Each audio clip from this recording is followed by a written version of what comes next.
Hello friends, welcome to Shree's kitchen. आज आम ball paneer chilli प्रस्तुत करवा। चलतु देखा। आवश्यक सामग्री 200 ग्राम पनीर, 4टी पियाज, गोटाए कैप्सिकम, 6 ରୁ 7 कला रसुण, 1 इंच अदा, 3 चामच टमाटो सॉस, 1 चामच सुजी नहीं नवा।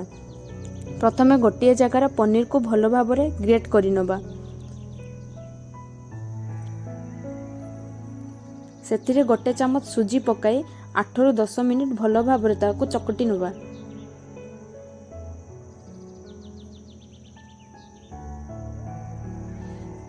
आपण मान जदि आम चैनल रे नुआ अछंती जल्दी जल्दी जे आम चैनल को सब्सक्राइब कर दियंतु।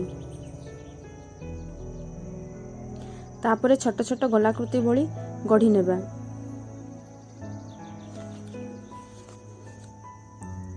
कढ़ाई रे तेल गरम करी ताको गोल्डन ब्राउन हेबा पर्यंत छाणी नेबा।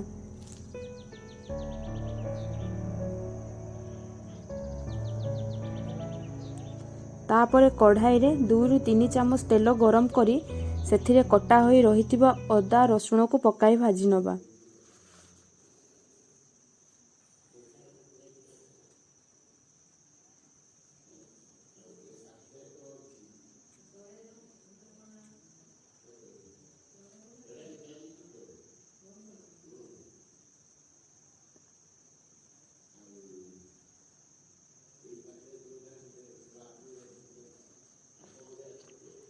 भाजी गला परे सेथिरे पियाज और कैप्सिकम को पकाई नबा।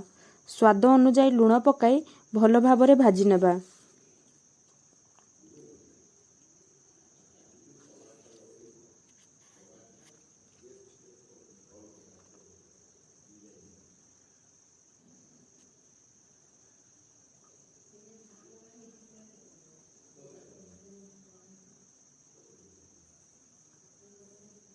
भाजी गला परे सेथिरे टमाटो सॉस पकाई नबा। तापर बॉल पनीर गुड़ी को पकाई नबा।